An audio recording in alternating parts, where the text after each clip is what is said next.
बहुत पुराने समय की बात है। एक दूर दराज के राज्य में एक बूढ़ा राजा राज करता था। उसके पास सब कुछ था, सोना, चांदी, हाथी घोड़े, सैनिक।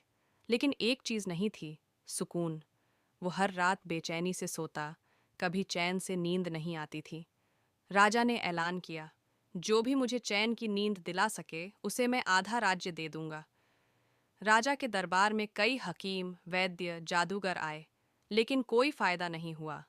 एक दिन एक जंगल से आया हुआ फकीर दरबार में आया और बोला, चैन की नींद सिर्फ उसी को आती है जिसके तकिए के नीचे जादुई मोर का पंख हो।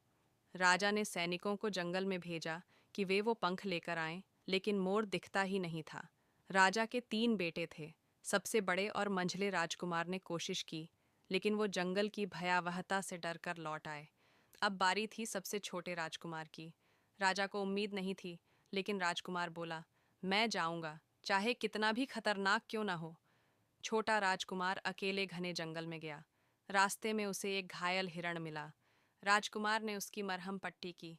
हिरण ने कहा, तुमने मेरी मदद की है, अब मैं तुम्हें बताता हूँ। जादुई मोर पहाड़ की चोटी पर रहता है, पर उसकी परीक्षा कठिन है। राजकुमार साहस जुटाकर चोटी तक पहुंचा। वहां उसे एक विशाल मोर मिला, जिसके पंख सचमुच चमक रहे थे।